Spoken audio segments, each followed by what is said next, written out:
Olá, pessoal, bem-vindos à primeira live da nossa Semana da Independência. Essa semana foi pensada para você parar de perder tempo com os stories dos outros e conhecer a sua história, a história do seu país. Essa semana que a gente vai comemorar o bicentenário da independência do Brasil, nós vamos ter vários convidados especiais para falar sobre esse tema.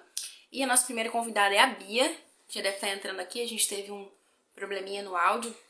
Estamos retornando. A Bia é autora da coleção Heróis da História do Brasil. Vou repetir aqui, porque acho que é importante para quem for ouvir depois a gravação contextualizar. Então, a Bia, se vocês não conhecem ainda o trabalho dela, convido desde já a acessarem a página no Instagram do Heróis da História do Brasil, que é uma coleção. Olha aqui, ó. Grandes Heróis para Pequenos Brasileiros, exatamente. Heróis da História do Brasil é a página do Instagram, que é fácil de achar. A coleção é Grandes Heróis para Pequenos Brasileiros. Isso. Bia, me manda o convite que eu já te coloco aqui.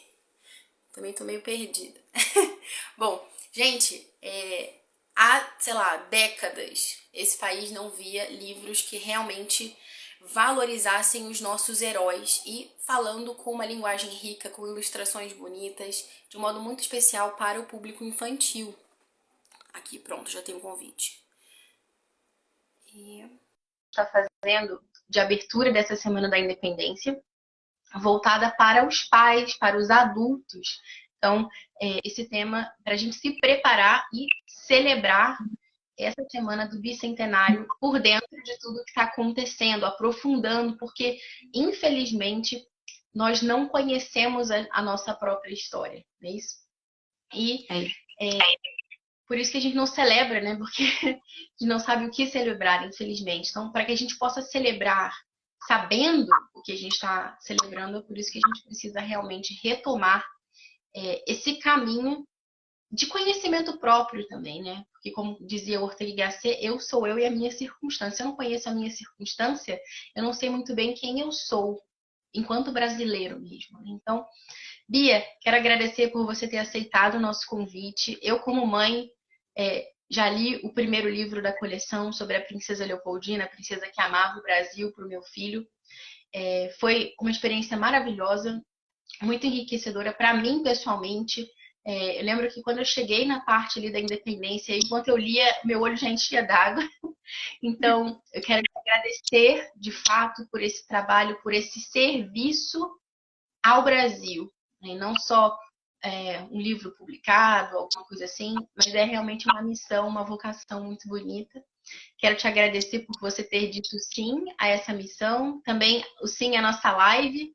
E se alguém ainda não conhece, por favor, depois acessem lá, tá chegando um livro novo, que é justamente sobre Dom Pedro I. Então, esses dois primeiros heróis, né? Leopoldina, Dom Pedro I, por isso que eu convidei a Bia para falar sobre esse casal. Então, essa live vai ser um pouco DR, discutindo a relação Dom Pedro I e Leopoldina. Bem-vinda, Bia. Obrigada. Bom dia. Gente, Pessoal, vocês estão ouvindo bem a gente? Tá tudo dando certo? eu vou chegar até para frente para ver se diminui o eco. Acho que agora estabilizou, não é mesmo? Acho que o problema era isso, era a distância. Para mim tá Gente, certinho. Apresenta um pouquinho, fala um pouquinho aí de você, para quem talvez ainda não conheça. meu nome é Beatriz Bernardes, mas eu optei sempre por colocar nos livros Bia Bernardes, que é o jeito que todo mundo me conhece. Eu sou casada, eu tenho dois filhos, o João e o Guilherme. O João vai fazer 15, o Guilherme acabou de fazer 9. E eu sou autora da coleção Grandes Heróis para Pequenos Brasileiros. O primeiro livro foi escrito no ano passado, Leopoldina, Princesa que Amava o Brasil. É esse livro aqui, vou aproveitar para mostrar. Aqui o nome da coleção. A Leopoldina, nossa querida Leopoldina, nossa primeira imperatriz. Né? O próximo livro vai ser lançado agora, a previsão dia 12 de outubro, que é dia da aclamação de Dom Pedro I, dia do aniversário de Dom Pedro I, Dia das Crianças e Dia de Nossa Senhora Aparecida. Então é uma data emocionante aí para mim para lançar o livro. E o Grande áudio? dia. Conseguimos. Acho que deu certo. Pessoal, se Tá. alguém puder colocar aí nos comentários, estão conseguindo ouvir a gente bem, está certinho, por favor, só para a gente ter esse retorno. Tá bom? Bia, então, eu preparei algumas perguntas, né? Porque eu acho que seria muito bom nesse início, né, que a gente tivesse mais claro quem são essas pessoas sobre quem a gente vai falar, né? Porque, infelizmente, às vezes você vê debates, confusões, polêmicas, as pessoas falam sobre o que elas não conhecem, sobre o que elas não sabem. É claro que a gente não consegue esgotar esse assunto, mas se você pudesse apresentar em linhas gerais, né? Quem é Dom Pedro I? Quem foi Leopoldina? Vamos lá. Dom Pedro, príncipe português, príncipe da Beira. Tá tudo certo quando eu tô falando, gente? Eu sei que quando a Bárbara fala, tá certo. Quando eu falo, é que dá o problema. Agora eu acho que tá dando um eco aqui. De repente, acho que tenta voltar com o microfone. Quando você tava com o microfone, pra mim tava ok. Eu acho que vai ficar certinho. Peço perdão, gente, porque eu não sei o que está acontecendo. Eu tenho feito tanta live e deu certo. Ah, mas normal, né? Sempre que a Acontece, gente. né? Vamos ver aí. Melhorou. Aqui pra mim agora tá bom. Pra vocês, gente, fala um pouquinho, Bia. Vou falar um pouquinho e vocês me falam se tudo ok agora com o microfone.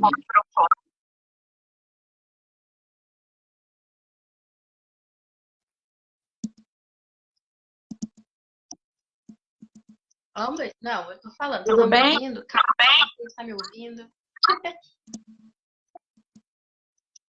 Eu tô. Tudo bem? Deixa- Ainda é? Gente, eu não sei como resolver. Será Olha, que eu eu acho troco? que dá. Tô pensando, quem sabe eu troco o telefone, Talvez. né? Tem outro aí pra testar? Pode ser. Pode ser? Só. Tá bom. Então eu Tenta. vou. Você acha que precisa fechar a transmissão ou você entra aqui junto e depois a gente sai, tira esse daqui do ao vivo? Pode ir É, entrando aí. peraí. Alguém tem alguma sugestão também? Porque Ó, a alguma de Karen vocês também está ligado também no computador? Não. também não. E não tem nenhum telefone aqui perto. É... Ó, ainda mudou para um filtro aqui aleatório. É Instagram, parabéns. Será que é Pera, o eu vou fone? tentar outro telefone. Eu vou correr aqui e vou pegar outro telefone. Tá, faz o seguinte, eu vou pegar um fone de ouvido. Que eles falaram, alguém falou, deu sugestão de nós duas estarmos com fone de ouvido. Você tá com fone de ouvido? Eu não tô. Será que é isso? E agora travou.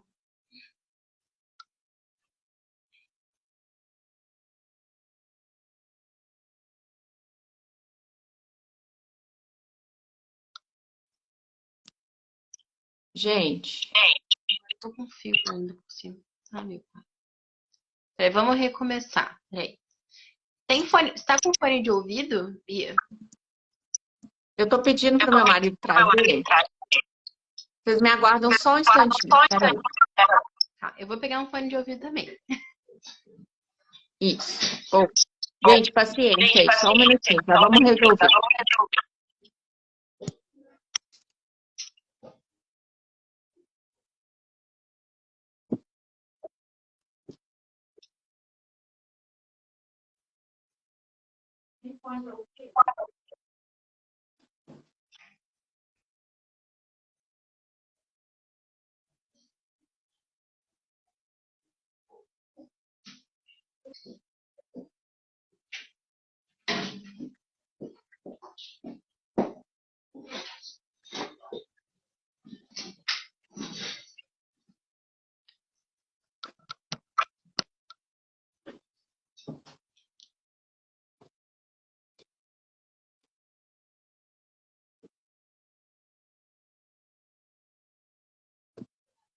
Pronto, agora eu tô com fone. Eu também peguei um fone. Eu não tenho costume de fone. Vê se agora vai, Tudo hein, Bia? certo. Pessoal, estão ouvindo a gente? Se alguém puder dar um oi aqui, dar um retorno.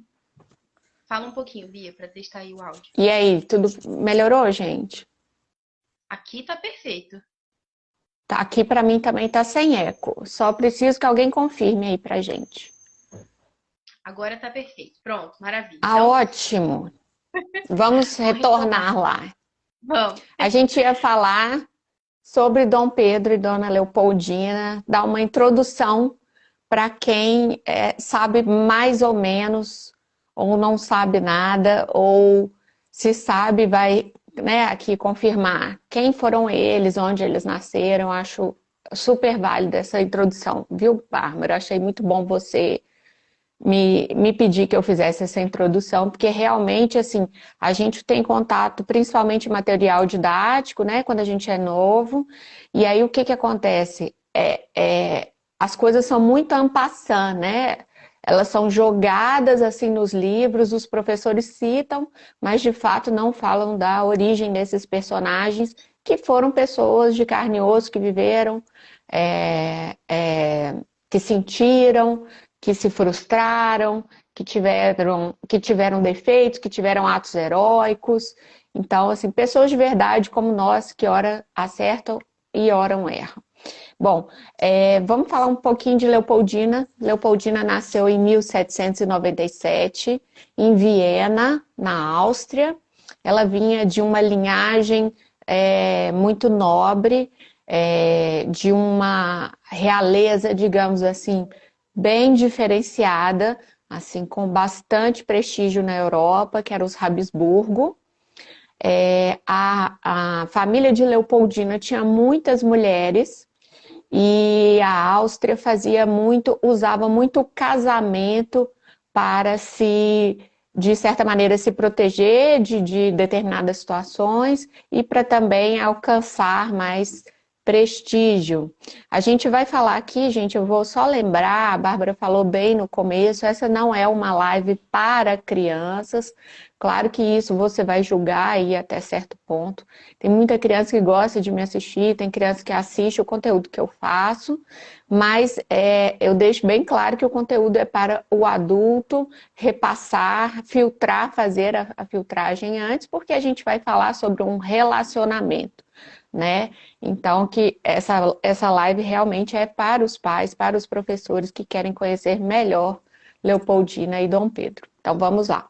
Então, voltando aqui nos Habsburgo, Dona Leopoldina é filha de Maria Teresa, uma imperatriz muito especial, muito diferenciada, porque era uma mulher extremamente alegre, extremamente gentil.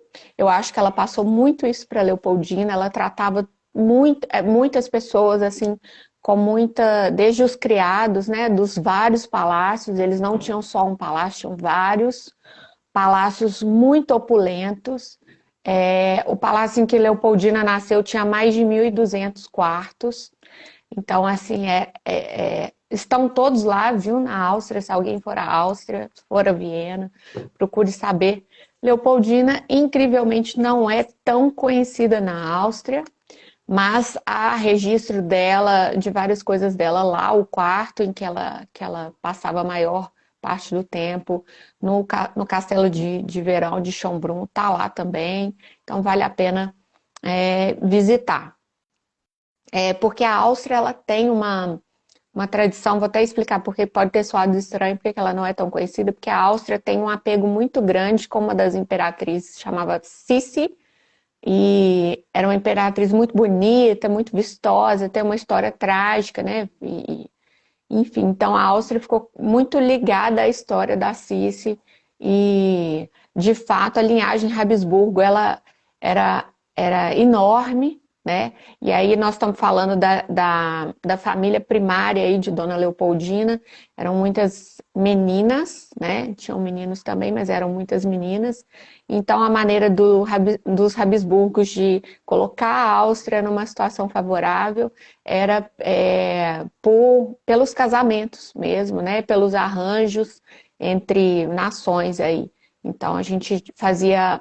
Eles tinham essas tratativas de casamento, colocavam as meninas desde cedo para estudarem, terem uma formação extremamente rica, tá? Desde de matérias comuns que a gente vê hoje, mas que não era, por exemplo, não era comum ensinar matemática para as meninas, e elas aprenderam as Habsburgo, por influência da Maria Teresa e por influência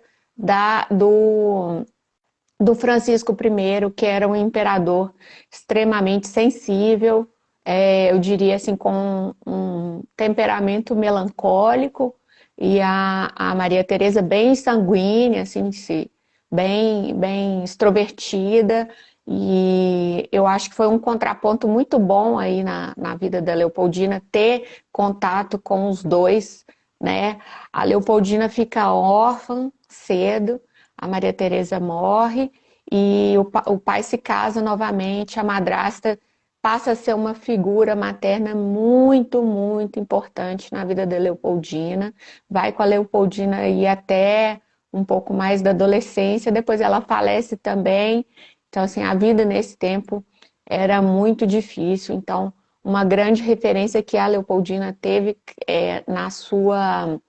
no seu crescimento, né, na sua vida, eu acredito que tenha sido mais o pai. O pai a influenciou, o pai gostava muito de botânica, muito de jardinagem. Os castelos têm sempre jardins fabulosos, pomares, hortas, e o pai ensinava assim pessoalmente os filhos a cuidarem desses jardins, dessas plantas, a apreciarem a natureza. E isso fica, eu acho que fica marcado em todos os filhos, mas principalmente em Leopoldina. E aí, passando já para Dom Pedro, assim, a gente deu aqui um contexto geral da infância, da criação da Leopoldina, como eu disse, foi muito rica, aprendia várias línguas, desenho, pintura, aprendia a caçar, né? Era uma coisa extremamente necessária na época. Tinha muito contato com o teatro, né? A mãe, Maria Teresa, sempre incentivou esse lado das crianças brincarem, de encenarem, de declamar poemas, colocava as crianças para declamar poemas para a corte. Era uma maneira dela de preparar os filhos para a vida como futuros reis e rainhas ou imperatrizes, seja o que for, né? E já vindo para o Pedro tem uma infância bem diferente da Leopoldina, enquanto a Leopoldina tinha uma estrutura familiar bem centrada, bem estável. Dom Pedro estava ali no meio de um casamento, foi o quarto filho de um casamento extremamente complicado de Dom João VI e Dona Carlota Joaquina. Eram pessoas que realmente bom, eles se casaram assim extremamente cedo. Carlota Joaquina tinha 9 anos, se eu não me engano. E quando eles casaram, Carlota Joaquina espanhola e Dom João, obviamente, português, né? Eles mais uma vez, mais um casamento, né? Pela oportunidade, visando a união entre nações. E Carlota Joaquina se casa muito cedo. Você pensa, uma menina de 9 anos sair do seio da família, se mudar para outro país, outra língua, se adaptar a um castelo que não era o que ela tinha contato, né?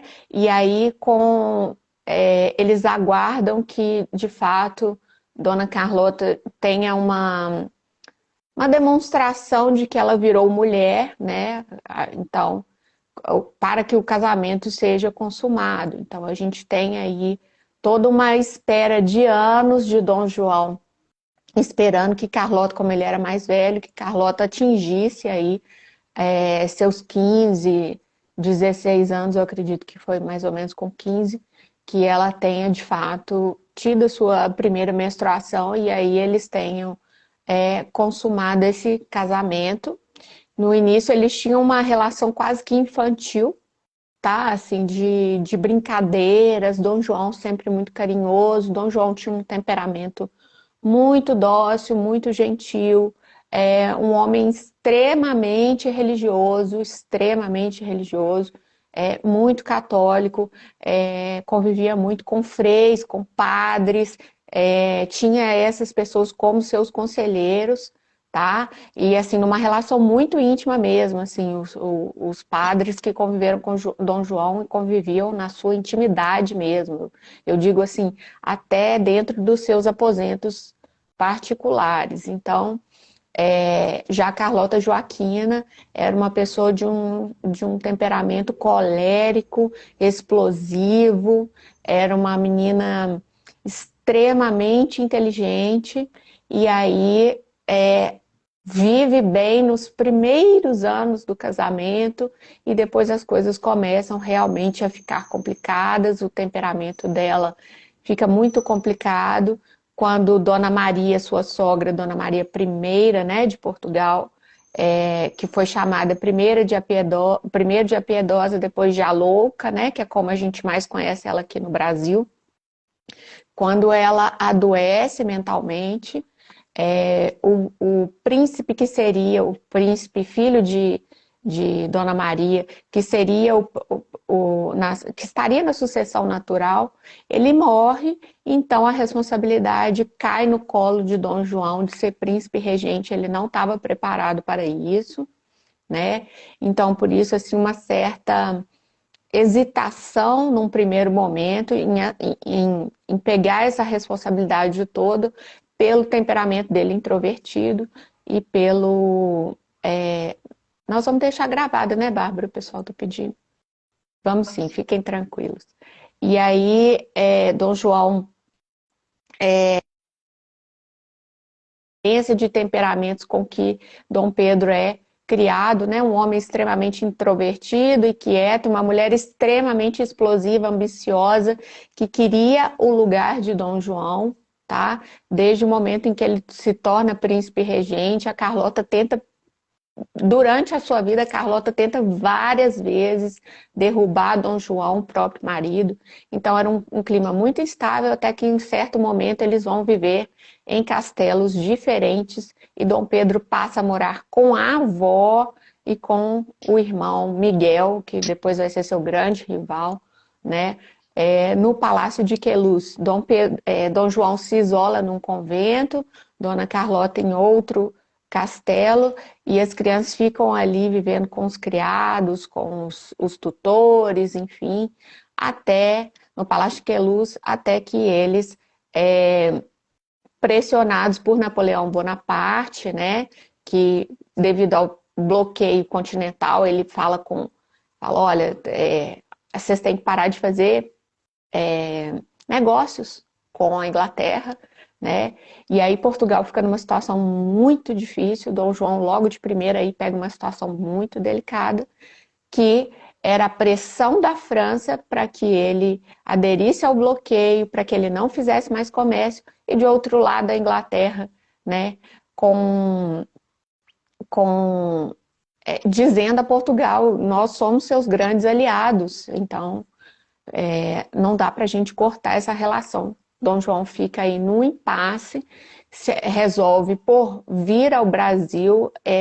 Dom João dá um golpe em Napoleão. Napoleão Bonaparte, inclusive, admite isso, diz que em toda a sua vida o único que realmente o enganou foi Dom João VI. Então, para você ver aí que a história de Dom Pedro começa de maneira muito conturbada, né? Ele com 9 anos, ele já está deixando tudo que ele conhece para vir para a colônia de Portugal, que era o Brasil, que era um território completamente desconhecido para eles. Foi uma viagem muito difícil, então Dom Pedro já teve uma educação muito deficiente em algumas questões, principalmente no emocional. É um menino criado muito solto, né? Os tutores ali tentavam fazer o possível, mas Dom Pedro era um homem, era um menino já, se tornou um homem extremamente obstinado e voluntarioso e ousado, corajoso. Então, assim, ele mostrava essas características desde de pequeno. Então, aí a gente fecha aqui esse panorama da infância dos dois, para a gente ver o quanto eles tiveram uma educação diferente.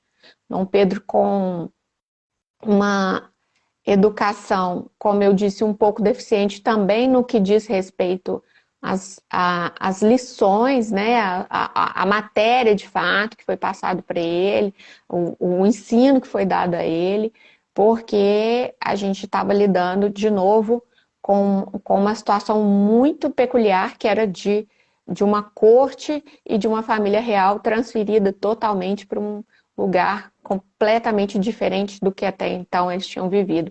E Dom Pedro sabia dar os pulos dele, sabia enrolar os professores e tudo, mas era um menino que gostava de ler, gostava de marcenaria, gostava de música, tocava muito bem diversos instrumentos. Dom Pedro, inclusive, é autor do nosso hino da independência, né? O hino do 7 de setembro foi Dom Pedro que compôs. Ele fez a melodia, depois entraram com a música, mas isso vem dele. Então, era um homem interessantíssimo, com diversas habilidades, tanto manuais quanto é, mais assim, mais artísticas, digamos assim. Nossa, Bia, achei muito legal assim esse contraste, né, entre os dois, né, pra gente começar, principalmente a Leopoldina, assim, Dom Pedro até o pessoal escuta falar, né, sabe mais ou menos alguma coisa e tal. Agora, a Leopoldina, acho que a única imperatriz que tem nome de Leopoldina que o pessoal conhece é a escola de samba, né? Imperatriz É, Leopoldina.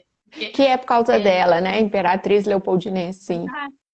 mas o engraçado é que eu acho, né, que a maioria das pessoas nem tem essa noção. Talvez pessoas que até torçam para a escola de samba e tudo isso, é tudo muito fragmentado, né? Como, sei lá, as estátuas que a Uhum. gente vê na rua, ou alguns prédios históricos que às vezes não consegue ter conexão com a que aquilo remonta, né? Quem é aquele personagem, quem viveu naquele lugar, por que isso está aqui, esse monumento, né?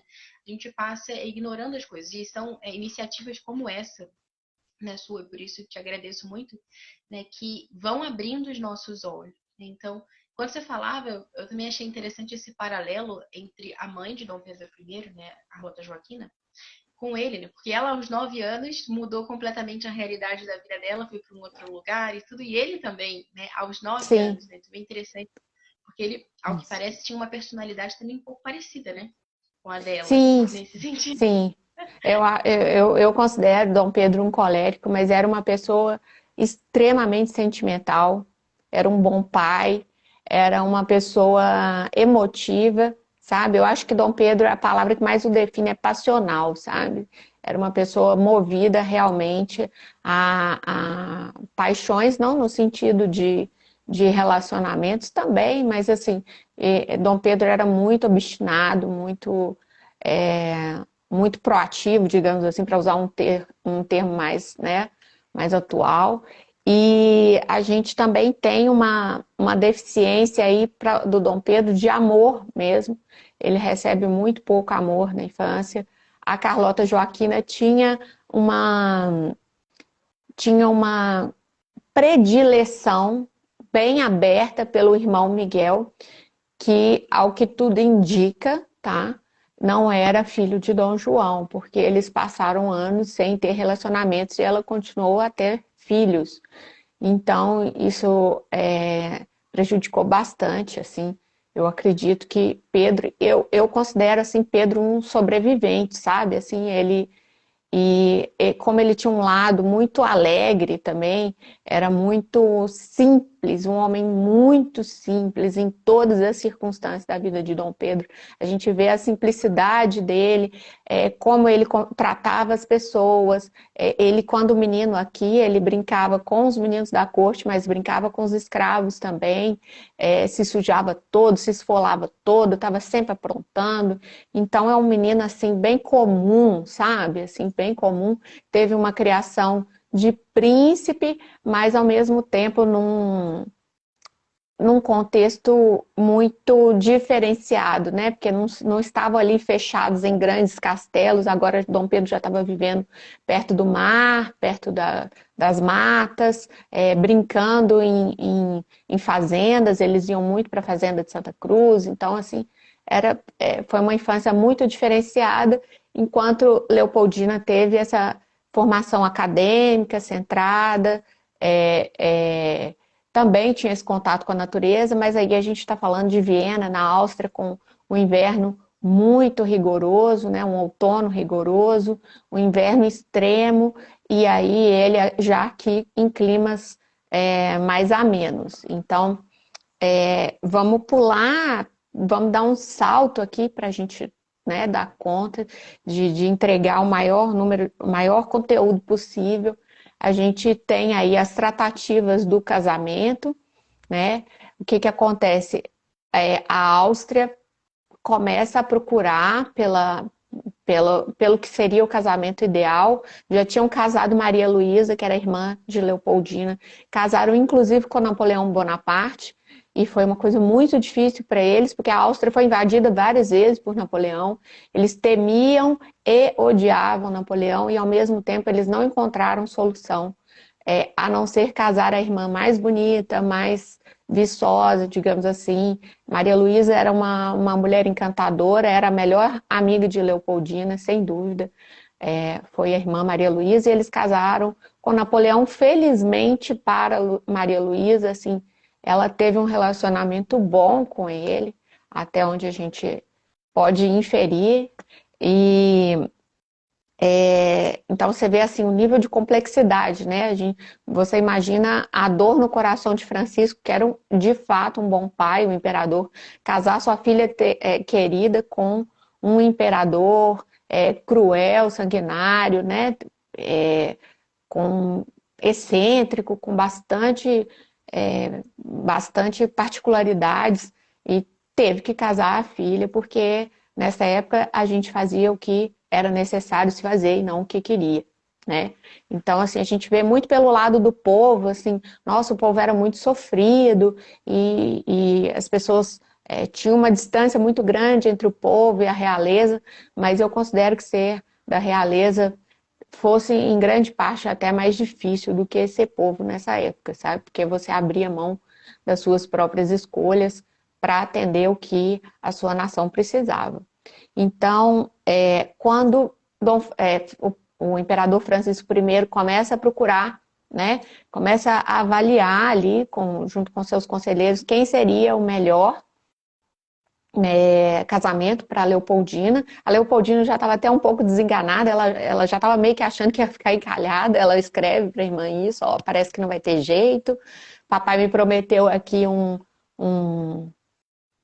como é que eu posso dizer, um cargo no setor de mineralogia, que era a grande paixão dela, meio que para consolá-la, né? Porque eles não estavam conseguindo muito solucionar esse problema, até que surge aí a proposta portuguesa, né, de casar Leopoldina com Dom Pedro. Ela recebe mais uma proposta, o pai mostra as duas propostas para ela e fala o que que você quer, né? E ela deixa a cargo do pai, com grande confiança, de que ele escolha o pretendente. Ele escolhe Dom Pedro, felizmente para nós. E eu acho muito bonita a confiança irrestrita no pai. E você pensa, ele tinha acabado de casar a irmã com Napoleão, e mesmo assim ela ainda confiou de que ele ia fazer a coisa certa para ele.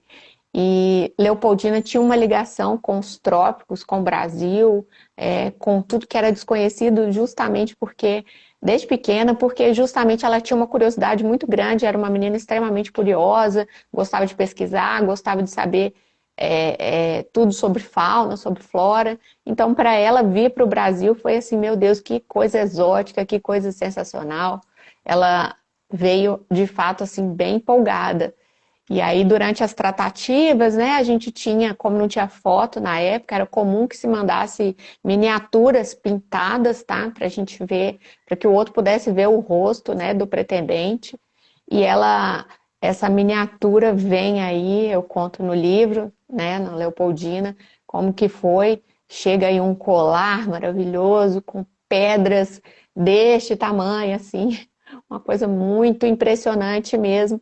Chega para ela um colar de diamantes com a miniatura de Pedro, e aí a gente tem registro dela falando com Maria Luísa que ela dormia e acordava pensando no príncipe português que ela achou belíssimo. Em contrapartida, a gente tem uma outra história completamente diferente aqui no Brasil acontecendo. Dom Pedro era um príncipe muito bonito, alto, forte, se exercitava muito, naturalmente, estava sempre no sol, então era realmente aí um galã, né? E ele já tinha uma, né? uma certa desenvoltura com as mulheres. E Dom Pedro era, como eu falei, a Leopoldina nasceu em 97, ele em 98, então Leopoldina só um ano mais velha que ele. E Dom Pedro estava aí vivendo a vida, né, como se não houvesse amanhã, um príncipe, e sem maiores, sem participação política, tá? O pai mantendo ali e a mãe mantendo ele ali fora, ali dos bastidores, então ele está vivendo com uma certa tranquilidade, até que chega um ponto que Carlota Joaquina fala, não, nós temos que casar esse menino, tá aprontando demais aqui, tô falando de maneira casual mesmo, né, gente? Ô, E Bia, que idade que eles tinham mais ou menos nessa época? a Leopoldina tinha 20 e o Dom Pedro tinha 19. Então, muito novos, né? Dom Pedro estava muito apaixonado por uma bailarina francesa que se chamava Noémie Thierry, e eles estavam, inclusive, assim, já tem relatos que falam que acreditam que houve já um casamento secreto aí entre os dois, mas a gente não tem nenhuma documentação, até porque se isso tivesse acontecido ia ser meio que por baixo dos panos, né? Não era uma coisa oficial, eles estavam muito apaixonados. A Noemi estava grávida de Dom Pedro, foi mandada embora por Carlota Joaquina. Carlota Joaquina oferece tudo o que você puder imaginar para Noemi, e aí vira para ela e fala e toca no coração dela quando ela fala assim, olha, se você não for, a gente vai deserdar Dom Pedro, porque não era o casamento que beneficiaria nem o Brasil nem Portugal, né? Não havia sentido comercial ali naquele casamento. Ela vai grávida, ela se casa, infelizmente, ela dá à luz a um bebê natimorto, e um episódio muito triste na época, na vida de Dom Pedro. Ele mantém, inclusive, ele manda embalsamar e vira o corpinho do filho, ele guarda o corpinho do filho ali junto com ele durante vários anos, tá? E isso tudo acontecendo nas tratativas do casamento com Leopoldina e ele sem saber.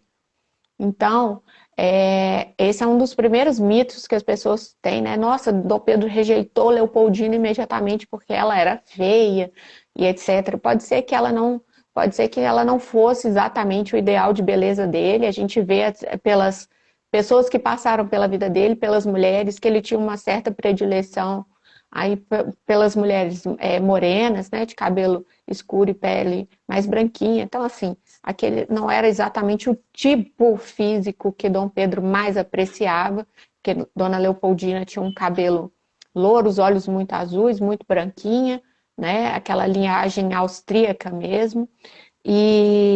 Mas esse não foi o motivo que Dom Pedro realmente deu aquela titubeada quando ele cresceu, quando ele desculpa, quando ele se casou, mas pelo fato de que ele tinha acabado de ser separado muito jovem do primeiro grande amor da vida dele, e que seu filho tinha acabado de de falecer e ela já estava ali em tratativas de se casar com outro e tudo. Então, assim, Dom Pedro foi pego realmente de surpresa. Isso tudo eu estou falando assim com liberdade na live, volto a dizer, não é uma live para criança, eu não coloquei isso em nenhum dos livros, isso não interessa à criança, né? A gente não a gente não fala sobre tudo com criança, eu acredito que nenhum pai aqui fale sobre qualquer assunto, né? A gente filtra tudo antes, e de fato isso não enriquece nada, mas eu achei essa live uma boa oportunidade para esclarecer, assim, como que foi, né? A Leopoldina, ela teve preparação de meses, ela aprendeu português, ela se aprimorou nas cavalgadas, porque ela sabia que Pedro cavalgava muito bem, então ela pensou de que maneira que ela ia se aproximar desse marido que seria um desconhecido, né? E ela reforçou também as aulas de música, sabendo que Dom Pedro gostava bastante de música. Então, quando ela chega aqui, há todo um, um cenário que ela desconhecia e que Dom Pedro também, e Dom Pedro estava com essa carga extremamente pesada quando a recebeu aqui no Brasil. Então, assim, esse primeiro contato dos dois, as primeiras, né, os primeiros dias dos dois foram realmente um pouco complicados. Havia o entrave da língua também, Dona Leopoldina falava muito pouco português, então eles conversaram bastante em alemão, em francês, e foram se virando. E aí Leopoldina tinha muita sensibilidade, uma menina realmente assim especial, se viu ali tentando se ajustar a uma corte muito diferente da que então ela tinha vivido, com hábitos muito mais grosseiros, né? Com uma comida mais pesada, e ela foi se adaptando como pôde ali a essa nova realidade e fazendo sempre companhia com o marido, para o marido. Agora, eu considero que Dona Leopoldina e Dom Pedro, mesmo nas épocas mais difíceis, eles foram grandes amigos, isso para mim é inegável, e que eles tinham realmente um companheirismo e uma confiança aí mútua, né? Até que as coisas comecem a desgringolar. Sim, acho que é legal você falar desse aspecto da confiança, né? Porque agora entrando na questão própria do papel deles mesmo, né, na independência, você vê que ele, né, quando saía, ele realmente tinha muita confiança, não só na pessoa dela, como se ela fosse uma pessoa legal, tal, mas no trabalho mesmo que ela tinha desempenhado e na capacidade que ela tinha para lidar com todos aqueles homens ali em volta, né? Então, fala um pouquinho Uhum. para a gente também sobre o papel deles na independência do Brasil. Sim, a gente tem aí um fato que realmente desencadeia, dá um cenário favorável para a independência do Brasil, que foi a Revolução do Porto. Acontece em Portugal, estoura uma revolução, né, liderada por militares e apoiada pelas cortes portuguesas, que realmente gostaria de rebaixar novamente o Brasil à colônia. O Brasil já tinha sido elevado em 1815 por Dom João VI a Reino Unido de Brasil, Portugal e Algarves. Né? A gente não era mais colônia, a gente era Reino Unido. Então, em um certo momento, a colônia começa a prosperar mais do que o próprio colonizador, que é Portugal. Isso começa a incomodar bastante, né? E aí eles começam, durante a Revolução do Porto, a principal exigência é que a família real voltasse para Portugal e que o rei voltasse e que tudo fosse julgado em Portugal. Então, assim, até os nossos tribunais, os nossos processos jurídicos seriam levados para Portugal. Então, assim, é o que eu falei numa live passada, que os crimes que fossem cometidos no Brasil seriam julgados em Portugal. Então, você vê, assim, que coisa inviável, que coisa absurda, né? E Dom João fica numa situação bem complicada e aí acaba, no resumo, tá, gente? Estou resumindo bastante, deixando aqui Dom Pedro com sua família, com seus filhos, já tinha filhos, e com Dona Leopoldina como príncipe regente, né? Dom Pedro fica como príncipe regente, aquela pessoa que tomava conta de tudo, e foi um príncipe regente extremamente meticuloso, cuidadoso, preocupado com as finanças, né? Com os cofres brasileiros. Então começa a reduzir gastos, começa a reduzir o próprio salário, se muda do Paço Imperial, que era onde eles viviam. O Paço Imperial, se você digitar no Google, Paço Imperial Rio de Janeiro, o Paço está lá até hoje, tá? Era a sede ali principal da família real, a casa principal, e se muda para São Cristóvão, né, para a Quinta da Boa Vista, e aí, na tentativa de reduzir esses gastos mesmo, coloca ali o funcionamento público, digamos assim, da cidade no Paço Imperial. Eles passam a realizar todas as atividades mesmo, é como se fosse aí a nossa... aqui em Belo Horizonte a gente tem o que a gente chama de cidade administrativa, que é onde fica ali todos os funcionários públicos relativos ao Estado, é mais ou menos isso, tá? E eles ficam no Paço Imperial, ele reduz o custo de ter as coisas espalhadas, funcionando e dando gastos em diversos lugares e coloca todo mundo num lugar só.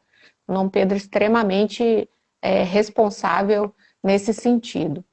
E você me desculpa, volta na pergunta, Bárbara. Eu perguntei sobre o papel deles na Ah, independência sim, do Brasil, tanto do Dom Pedro isso. quanto da Dona Então, Leopoldina. porque às vezes a gente vai seguindo a sequência e não lembra qual foi exatamente a pergunta, né? Então, Mas eu quando Dom gostei que João você falou, volta, desculpa, eu gostei isso. que você falou de Paço Imperial, porque eu moro em Curitiba atualmente, mas eu sou carioca, né? E o meu filho, olha que legal, meu primeiro filho foi batizado na antiga Sé, que inclusive foi onde os filhos da princesa Isabel foram batizados e Dom Pedro foi coroado, enfim, nossa, muito Ele legal. se Então sempre casou passava, lá, foi muito legal. Então assim, isso é muito, né?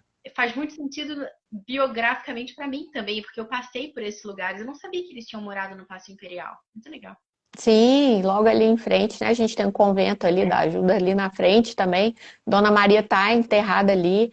Na igreja também a gente tem as cinzas de Pedro Álvares Cabral. Então, assim, a gente realmente, a gente às vezes até mora no lugar. Eu tenho muito contato com cariocas que falam, meu Deus, eu não sabia que eu teria acesso, né, a esses lugares. Assim, é só ir, né?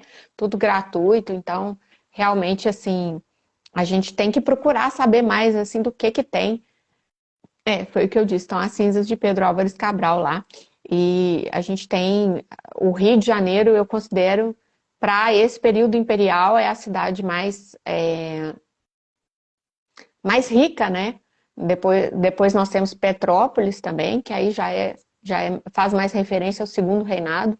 Mas o Rio de Janeiro vale a pena. Eu fui agora em julho, eu retornei ao Rio para levar os meus filhos nesses lugares e foi uma experiência assim muito emotiva, muito muito enriquecedora para nós, porque aí nós já fomos com outros olhos, fomos visitar realmente o que a gente chama de Rio Antigo, né? Ali o centro histórico do Rio de Janeiro, enfim. Então é muito rico. Então, quando Dom Pedro fica como príncipe regente, a pressão das cortes aumenta, porque afinal de contas a família real não volta completa para lá, né? E aí eles, como é que eu posso dizer?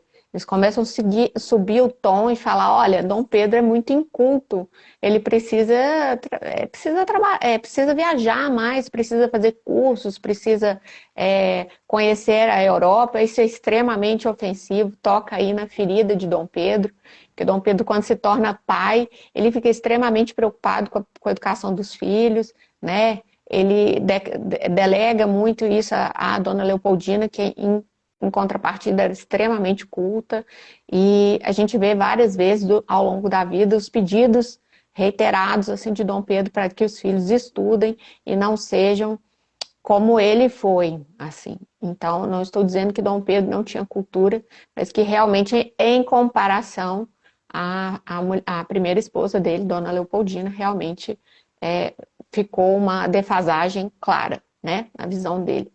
Então, as cortes pressionam, tem uma série de acontecimentos. Um dos acontecimentos mais importantes foi o que eu deixei no meu feed ontem, a narração da carta de Dom Pedro I contando para o pai sobre o falecimento do filho, Dom João Carlos, porque foi uma consequência direta que Dom Pedro I atribui diretamente às cortes portuguesas, porque quando elas aumentam o tom, eu quero dizer que os decretos começam a vir com mais frequência, pedindo cada vez mais coisas, e mais soldados portugueses começam a desembarcar no Brasil, e realmente o Rio se vê ali numa hora realmente cercado, a Bahia cercada pelas tropas portuguesas no mar, e Dom Pedro envia Dona Leopoldina com os filhos para a fazenda de Santa Cruz, para que eles ficassem em proteção. Só que é uma viagem feita às pressas, num calor grande, numa umidade grande, a criança já era um pouco frágil, já estava um pouco doentinha, então na volta o príncipezinho falece, e aí a independência não só passa a ser uma percepção política que Dom Pedro tem de algo que fosse plausível e necessário, mas vira uma questão pessoal, inclusive para o casal, inclusive para a Dona Leopoldina como mãe, que sente ali a dor de ter um filho pequeno, morto nessas circunstâncias, né? Então, a partir do momento em que eles começam a perceber realmente que há apoio popular, José Bonifácio manda um abaixo-assinado com milhares de assinaturas, né, falando fica, fica, fica. Dom Pedro já tinha feito o dia do fico, né, depois dessa pressão de José Bonifácio. Ele é o principal articulador da independência, não é à toa que ele recebe o título de patriarca da independência, né? Dom Pedro chama ele para o ministério, primeiro brasileiro a ocupar um cargo tão grande quanto ministro do governo, e fica ali com ele como braço direito. A Leopoldina confia bastante em Bonifácio também, eles se dão bem logo de cara, eles tinham bastante semelhanças. Bonifácio é um homem muito culto, muito interessante, falava diversos idiomas, né? E Leopoldina reconhece nele ali tem nele um alívio daquela situação assim um pouco medíocre do que ela estava vivendo até então em termos de vida intelectual, né? E aí a gente passa, de fato, as articulações da independência. Dom Pedro sai para viajar, para realmente conversar com as pessoas, fazer esse networking, conversar, pedir apoio, né, para que as coisas se desenvolvam no sentido da independência. E aí deixa Dona Leopoldina aqui como princesa regente. Então nós temos a Leopoldina como a primeira mulher a governar o Brasil. Eu brinco até sempre, eu falo, gente, não foi a Dilma, tá? Foi Dona Leopoldina, pelo amor de Deus. Na República, sim, a gente teve, né, essa presidente como a primeira. Não vou entrar no mérito disso, mas é importante porque isso é passado assim como uma narrativa constante, né, de que ela foi a primeira pessoa a governar o Brasil do sexo feminino, e na verdade foi Dona Leopoldina. Dom Pedro deixa aí um decreto passando plenos poderes a ela, mas com algumas observações que eu acho que aí vem para aquela segunda pergunta que a gente tinha falado sobre a polêmica do decreto, assinou ou não assinou. Sim, né? Afinal, quem assinou a nossa independência, né? O decreto foi Leopoldina? Não foi? Por que tem tanta divergência, tanta polêmica em torno disso? Eu acho até que as pessoas divergem menos do que eu gostaria que divergissem, porque as pessoas discutem pouco sobre esse decreto, e quando você vai biografar Leopoldina e Dom Pedro I, a gente descobre o seguinte. Primeiro, quando Dom Pedro deixa Dona Leopoldina no poder, ele deixa um decreto, esse decreto existe, tá? É fácil de acessar. Ele deixa esse decreto, é um documento que fala que ela tinha plenos poderes para convocar o Conselho de Estado sempre que fosse necessário e nos dias que ele já estava acostumado, tá? São as reuniões frequentes que ele tinha ali com os ministros e tudo, que ela podia seguir esse cronograma. e que ela podia fazer convocações extraordinárias, né, caso acontecesse alguma coisa, mas e aí que vem o pulo do gato, que qualquer, como é que eu posso dizer, qualquer situação mais grave e qualquer decisão de Dona Leopoldina precisava passar pelo conhecimento e pela aprovação dele, e eu acho que isso muda tudo. Então a gente repete muito, eu acho que isso foi passado de geração em geração. Ah, Dona Leopoldina, até para embelezar um pouco a situação, né, de que Dona Leopoldina assinou o decreto da nossa independência. O que ela fez foi no dia 2 de novembro, né, 2 de setembro, foi essa semana passada, de 1822, ela convoca esse Conselho de Estado porque ela recebe os decretos finais das cortes, são muito graves, são muito incisivos, de que eles precisam voltar a Portugal, pedem a prisão de José Bonifácio, e sobem realmente o tom num tom insustentável. E aí Dona Leopoldina convoca o conselho, chama Bonifácio para perto dela e fala: olha, nós estamos num momento gravíssimo, a hora é essa, nós temos que mandar avisar Pedro. Então o que a gente tem aí é que Dom Pedro recebe ali perto do Ipiranga, das margens do Ipiranga, numa colina, numa uma montanhazinha assim, um pouquinho mais alto do que o rio, né? O rio está passando embaixo. Ele está ali com as tropas, ele estaria voltando ao Rio de Janeiro, de São Paulo. Ele já tinha feito toda ali uma articulação em São Paulo, em Santos, tinha sido assim recebido super bem, tinha participado de saraus, de bailes, realmente assim fazendo essa articulação política nos bastidores.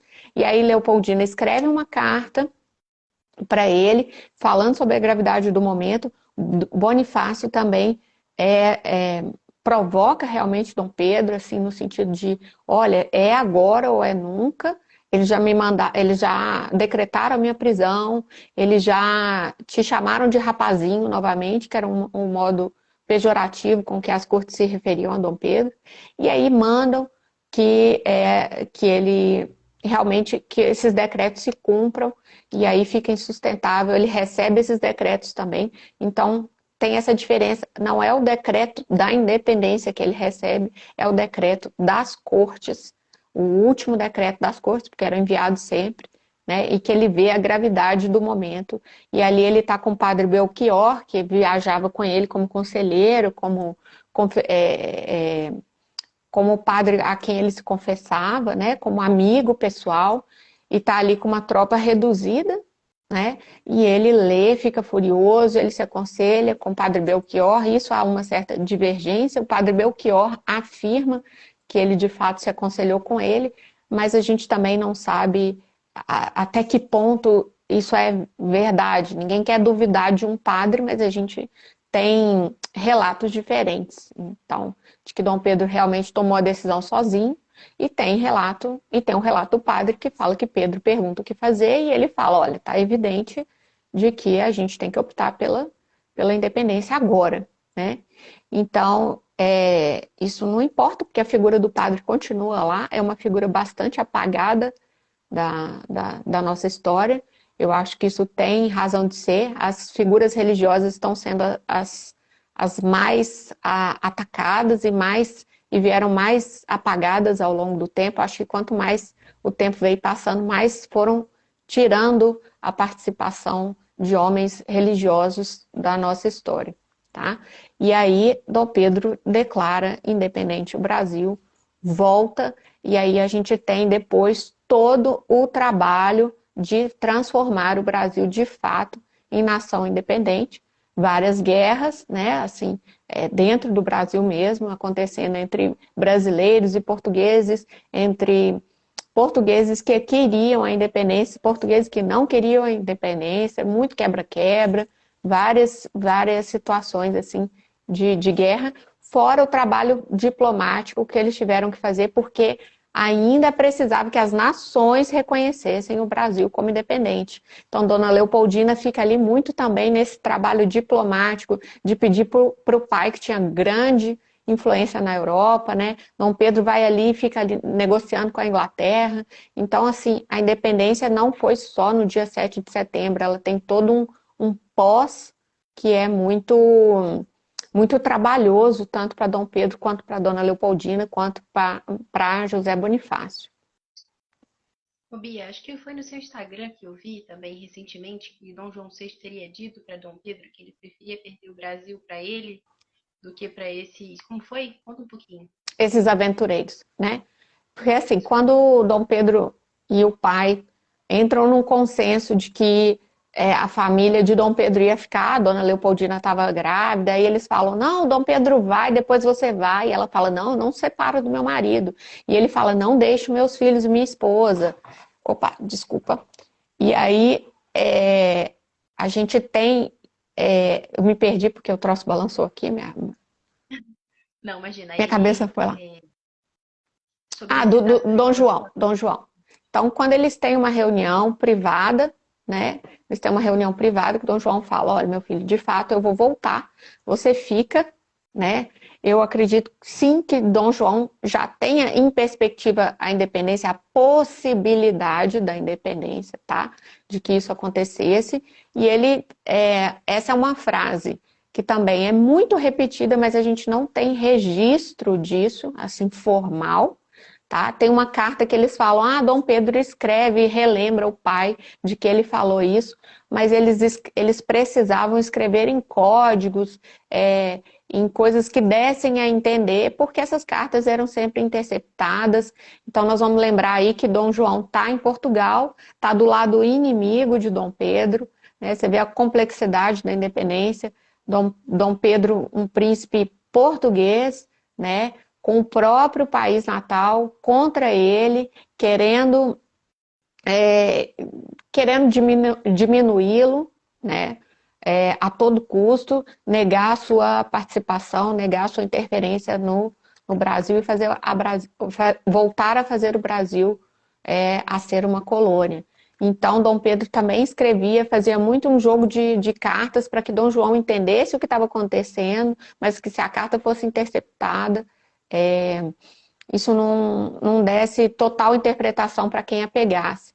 Então, assim, a carta que eles falam que Dom Pedro de fato fala a frase famosa de que Pedro, se for para perder o Brasil para se for para perder o Brasil, que seja para ti que há de me respeitar, do que para algum desses aventureiros. Então, Dom Pedro escreve até certo ponto e não escreve essa frase fica subentendida.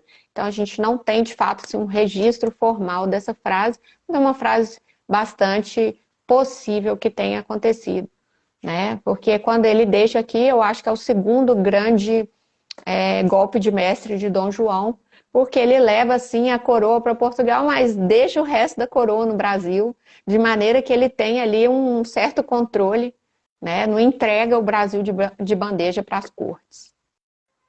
Sim, eu achei isso extremamente interessante, assim, ver Dom João como essa figura inteligente, sagaz, porque normalmente a nossa visão, né, infelizmente o que a gente aprende, mesmo a mídia, né, a imagem, aquele rei gordinho com o frango na mão, sempre, né, com os seus desmandos e tudo isso. Pessoalmente, eu lembro que uma coisa que eu escutava na infância, um pouco retomando aquilo que você dizia, né, de toda a questão, né, de Napoleão e da Inglaterra e tal, era que o resumo era esse, né? Portugal não entrou na guerra, mas também não se acovardou. Se cobriram Portugal com pano preto e escreveram Portugal mudou-se. Então, mas assim, a ideia toda é como se fosse uma imagem de alguém covarde, de alguém que fugiu, de alguém que abandonou, e não justamente de alguém que Não. teve esse golpe de mestre, como você falou, que foi o único Sim. que enganou Napoleão, né, essa pessoa. E, ao Uhum. mesmo tempo, essa imagem que a mídia traz não se refere só a Dom João, né? A gente tem qualquer pesquisa básica que você faça no Google, você escreve lá Dom Pedro I, você vai ver as piores calamidades, né? Todos os Uhum. errores e todos os horrores Uhum. possíveis, né? Então, Então, se divulga muito essa imagem dele como mulherengo, como assim, uma uhum. pessoa inescrupulosa de alguma forma. Então, em que Uhum. medida essa imagem corresponde à realidade? E também A uhum, quem interessa promover tanto essa imagem dele assim como um cafajeste, né? Por que que se escolhe esse caminho em detrimento de outros aspectos? Porque como você falou, ele teve muitas coisas interessantes, muitas coisas que demais. o valorizavam de fato, né? Assim, qualidade. Você acabou de falar, ele não quis ir para Portugal porque não ia deixar a Dona Leopoldina sozinha, não ia deixar os filhos sozinhos, né? Enfim, mesmo com todas essas dificuldades da vida dele, é, esse casamento um pouco a toque de caixa, né, pro lado Uhum, dele, e todas essas outras uhum, dificuldades que ele tinha passado, ainda assim ele respeitava ela, era carinhoso, era um homem uhum. assim Sim, gentil. Então, por que que uhum, só se falam desses aspectos negativos, assim? sim. Essa pergunta é muito recorrente, eu acho muito boa da gente entrar nesse assunto pelo seguinte. É, quando eu trabalho com heróis do Brasil, principalmente voltado para criança, a minha intenção é de exaltar as virtudes e não os erros. Eu falei numa live assim que eu sempre penso, nem sempre eu consigo cumprir, né? Acredito que nós todos a gente tem a dificuldade, que a gente não chega nem aos pés da grandeza de Jesus Cristo, mas a gente sempre procura pensar o que Jesus faria nessa situação, como ele faria. E uma coisa que ficou sempre muito marcada para mim é de sempre exaltar as virtudes de alguma pessoa e que a gente é capaz de encontrar, sim, alguma coisa boa em quem quer que seja, se a gente realmente estiver disposto a isso, ainda que as coisas sejam desproporcionais, né? Por exemplo, como numa pessoa com inclinação ao crime, a gente tem um lado muito maior, né, de coisas ruins e um lado muito menor e quase imperceptível, que talvez só a mãe da pessoa saiba, alguma coisa assim. Mas no caso de Dom Pedro, eu considero que a proporção é o contrário, é o que ele fez principalmente para o Brasil, é infinitamente menor do que os erros da sua vida pessoal. Até porque, em um certo ponto, o Dom Pedro percebe que isso fez muito mal à vida dele e ele se regenera nesse sentido, assim, quando ele se casa novamente, porque Dona Leopoldina falece aos 29 anos e deixa aqui Dom Pedro II, nosso segundo imperador, com um aninho só, estava órfão, deixa os 7 filhos aqui, né? Dom Pedro precisa se casar novamente e aí ele já tem uma nova proposta de vida e de comportamento, tá? Não quero dizer que ele seguiu 100%, ele tinha essa tendência realmente. Tem uma coisa muito interessante que talvez possa, de certa forma, não é justificar, mas dá para a gente entender um pouco desse comportamento um pouco instável de Dom Pedro com relação à fidelidade. Dom Pedro era epilético desde pequeno, e quando você estuda um pouco sobre a epilepsia, em alguns casos ela exacerba o lado sexual da pessoa. Então, eu acredito que também tenha alguma influência disso, porque a gente tem registros de várias crises, até públicas, assim. Então, Pedro estava em situações de cerimônia e que ele desmaia, que ele tem crise, que ele convulsiona, não era uma coisa desconhecida, tá? E tinha uma coisa do que eu te falei mesmo, que Dom Pedro era uma pessoa extremamente passional, era uma pessoa que, né, era um espírito livre mesmo, assim, e que apesar de, de ter essa vivência, assim, fora do casamento, dentro do casamento com Dona Leopoldina, ela não ficava sabendo de tudo.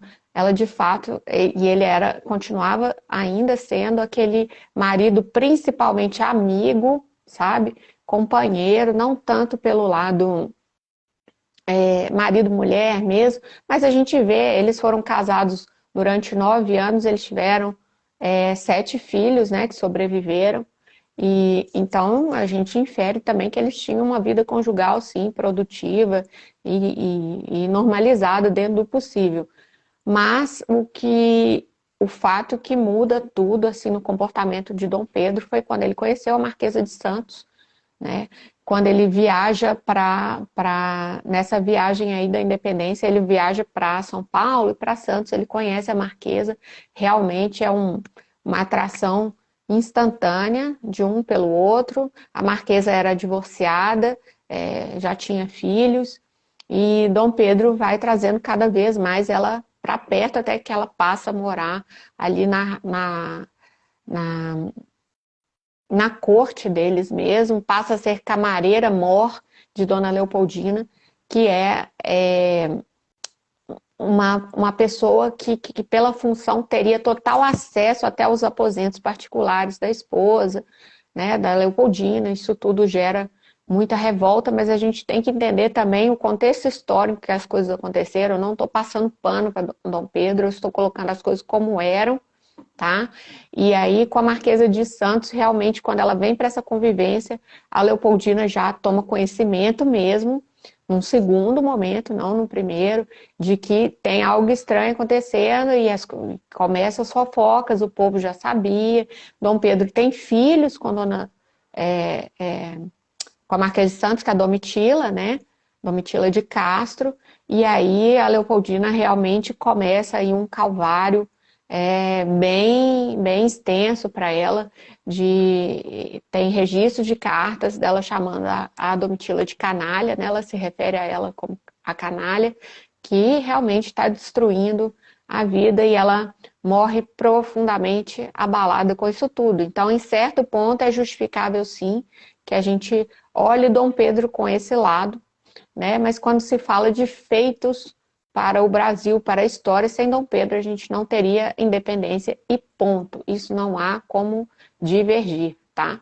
Então, eu acho que a gente tem um interesse muito grande de apagar as coisas boas que Dom Pedro fez, assim como as que Dom João fez, assim é como apagar a figura de Leopoldina, que não dá para se falar mal de Leopoldina, a não ser falar que ela é feia, que ela era gorda, que ela era mal cuidada, tá? Leopoldina era uma pessoa extremamente prática, cavalgava muito, estava sempre grávida. Como é que a gente quer esperar uma mulher que está sempre grávida, né? Em gestação após gestação, uma mulher aí esbelta em todo o seu, né? Em todo o seu esplendor. Então, assim, a gente tem que entender todo o contexto para poder falar. E como as pessoas não acham nada para falar sobre a personalidade de Dona Leopoldina, que era muito boa, muito afável, muito acessível, era uma princesa extremamente acessível, extremamente generosa, que atendia todo mundo que a procurava, sem maiores cerimônias. Dom Pedro também era assim, recebia as pessoas até de pijama, às vezes, e eles eram realmente muito simples, tá? Assim, no trato. Então, essa parte de Dom Pedro, a gente tem, e como todos os outros heróis que foram distorcidos, a gente tem vários fatores. O primeiro é apagar as figuras heróicas, principalmente para as crianças, para substituir por quem interesse, né? Principalmente aos progressistas, para colocar aí, apagar as figuras que foram de fato importantes e colocar outras no lugar. Então é muito mais fácil exaltar Zumbi, é muito mais fácil que as crianças tenham contato com Zumbi hoje em dia do que tenham com a Princesa Isabel, né? Então a gente tem essa troca aí feita gradualmente, né, pelos progressistas. Nós ficamos muito tempo aí sobre essa influência, né, sobre esse marxismo cultural mesmo, de fato. E a gente tem também o fato que a gente tira, quando a gente tira o herói da vida da criança, a gente tira o exemplo da vida da criança e a possibilidade de que ela mire em algo maior e que ela seja algo maior. Então, é muito interessante para essas pessoas manter sempre o Brasil com a síndrome do vira-lata, de que as coisas já começaram mal, já eram ruins e, portanto, nunca vão melhorar, né? E a gente tem também o fato de que a mídia explora o lado ruim para vender. Então, não só a mídia, como vários historiadores. A gente tem uma historiadora que chama Dom Pedro II de caipirão, e era um homem que falava 16 línguas fluentemente. Era um homem reconhecido e admirado no mundo inteiro. Por onde ele passava, o imperador era reconhecido como assim um homem culto, de fácil trato. E a gente tem, então, os próprios historiadores jogando pedra e revelando, assim, digamos, os bastidores de tudo que é mais podre aí na vida pessoal de cada um. E eu falo, há também um alívio, sabe, como se fosse uma catarse pública de olhar essas pessoas e falar assim, olha, eu não sou tão ruim assim não, né? Assim, ó, esse herói tem defeitos, né? E de fato a gente esquece que só quem veio até aqui e visitou a Terra e saiu sem defeitos, imaculado, foi Jesus Cristo. O restante de nós padecemos de uma série de desvios aí de caráter ou de comportamento. Então, eu acredito que isso também traz um alívio para as pessoas olhar para essas pessoas que foram tão grandiosas e encontrar ali os defeitos de cada um, sabe? Então, acho que é uma junção de coisas. Você sabe que enquanto você estava falando também, eu estava pensando em tudo aquilo ali que aconteceu atrás, né, na infância dele. Então, além dessa inclinação mais passional, dessa questão fisiológica da epilepsia, né, que você estava trazendo, ele Uhum. também cresceu vendo como algo normal. A formação dele foi ver como algo normal a mãe ter filhos aleatoriamente, sem ter muito Sim, contato com o pai. E isso, né, ele, enfim, não a ter o vida, acho amor que a vida inteira materno. foi, né, também. Essa falta de referência também, como você estava falando. E uma coisa interessante, né, você estava comentando sobre essa questão desse aspecto, né, de tirar os heróis das crianças, justamente tirar essa possibilidade de que eles sejam também melhores, né? Me lembrou essa frase do Chesterton, né, que ele dizia que os contos de fada não ensinam as crianças de que os dragões existem. As crianças já sabem que os dragões existem. Os contos de Uhum. fadas ensinam as crianças que eles podem derrotar esses dragões, né? Que tem jeito. Ou seja, quando a gente Isso. apresenta os nossos verdadeiros heróis, é, e você foca, assim, quando você foca nos problemas, nossa, as crianças sabem que tem problemas, né? Assim, a gente estão sempre ouvindo os pais falando, nossa, o Brasil isso, o Brasil aquilo, que dificuldade, não sei o quê. Mas a gente não fala para eles que houve sim pessoas que eram grandes, né? Homens e mulheres que lutaram pela nossa pátria, que renunciaram aos seus gostos pessoais, e que deram a vida também pelo nosso país, né? Como a princesa Sim. Isabel, que 1000 tronos eu tivesse, mil Uhum. tronos eu daria para libertar os escravos do Brasil, enfim. Então, quando a gente Uhum. mostra esses heróis, a gente mostra que sim, nós somos chamados a algo grande. Bia, eu Sim, quero agradecer muito a sua presença. Olha, o pessoal eu que gostou bastante. Teve agradeço. várias perguntas que o pessoal foi falando, mas foi sumindo e também a gente já está um pouco além do Uhum. horário. Mas uma coisa que pediram, depois, se você quiser me passar, eu depois disponibilizo um roteiro para quem quer conhecer lá os lugares históricos do Rio, o que, que vale a pena, o que, Ah, que não. sim. Você fala e depois Eu, eu disponibilizo para o pessoal. tá. Se eu não conseguir, nós estamos na semana mais importante do ano, né, para qualquer pessoa que trabalhe com a história do Brasil. Se eu não conseguir nessa semana, eu te passo, você me lembra, Bárbara, nós vamos aí fazer um material conjunto, tá? Durante a semana eu vou postando várias dicas, principalmente sobre história do Brasil com crianças, tá? Como abordar. Eu fiz uma live. Ai, eu tô meio perdida no tempo. Eu acho que foi sexta-feira com a Karen Neri que a gente falou como ensinar história do Brasil para criança. Não é sentar e falar, vamos estudar história do Brasil. Tem toda uma abordagem, tem toda uma preparação que dá para fazer. Indiquei alguns materiais. Eu tenho um destaque aqui no meu perfil que chama Estudos. É um destaque que eu estou falando sempre que eu estou devendo complementar, mas que tem um básico do básico ali, tá? Dá para a pessoa se situar.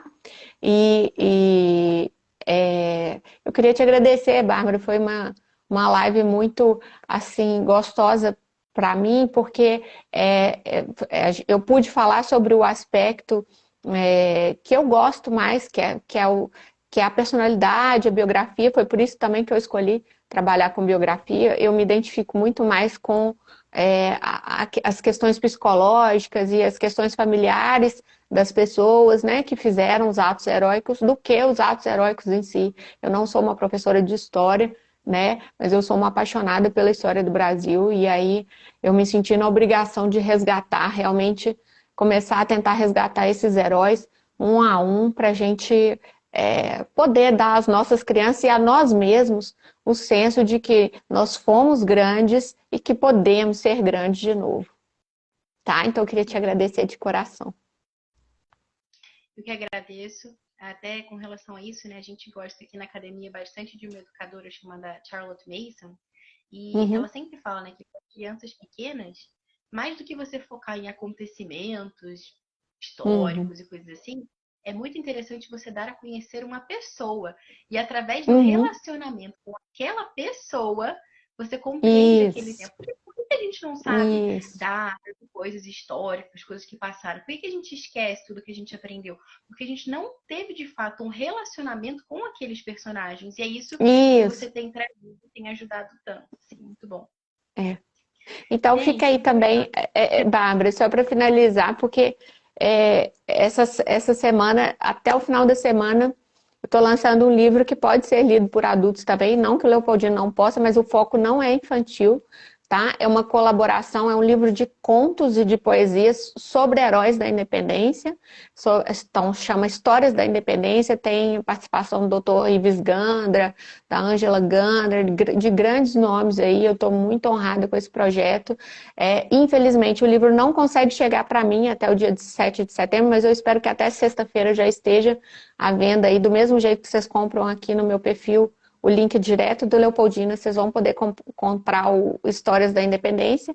E o Dom Pedro, primeiro príncipe que defendeu o Brasil, ele tem esse título de defensor perpétuo do Brasil, que ele aceitou humildemente, e eu acho muito justificável. Ele vai ser lançado aí no mais tardar no dia 12 de outubro. Então, até o final do ano, a gente tem 2 livros novos e para conhecer não só a independência, mas para conhecer um pouco das nossas origens aí, dos personagens que fizeram parte dessa nossa história. Excelente, excelente notícia. É, outra coisa, gente, também sobre essa questão da Semana da Independência, um ponto que a Bia estava falando aqui, sobre Bonifácio, que foi o patriarca da independência, e também sobre as figuras religiosas que andam meio apagadas, né, que a gente não sabe muito bem, que impacto que teve na nossa história. Então, já Uhum, aproveito para convidar vocês para as próximas lives que a gente vai ter também, né, amanhã, terça, às 21 horas, com a Beatriz Momesso, que é professora de História, e ela escreve também materiais didáticos para o Colégio Porto Real, para a Solar Colégio. Talvez vocês conheçam, é o João Malheiro, que já fez live aqui também. Ele é diretor do Colégio Porto Real, da parte masculina, a Adriana Abreu, da parte feminina. Então, nesse colégio, eles usam um material que foi escrito por uma outra Bia, e ela vai conversar aqui com a gente sobre o Diagnóstico Fácil. E na quarta-feira, o professor Rafael Tonon, que também já apareceu no Brasil Paralelo, lá no canal do Centro Dom uhum, Bosco, em vários lugares interessantes, ele vai falar sobre o papel da igreja na independência. Então, tem bastante uhum. referência com isso que a gente já estava falando. E depois, na quinta, encerrando, o professor Edmilson Cruz vai falar sobre o ensino de história, a importância do ensino da história do Brasil para criança. Essa semana tá maravilhosa, estou aqui sem me conter de tanta alegria de poder dividir Tá isso com muito vocês. rica. Vamos celebrar. Bia, muito obrigada. Vamos Obrigada, sim. pessoal, que está até Muito aqui. obrigada. Tenha uma excelente semana. Independência ou morte. Independência verde e Tchau, amarela, hein, pessoal. gente? Um Isso aí. beijo. Gente, outro filtro apareceu aqui, socorro. Opa!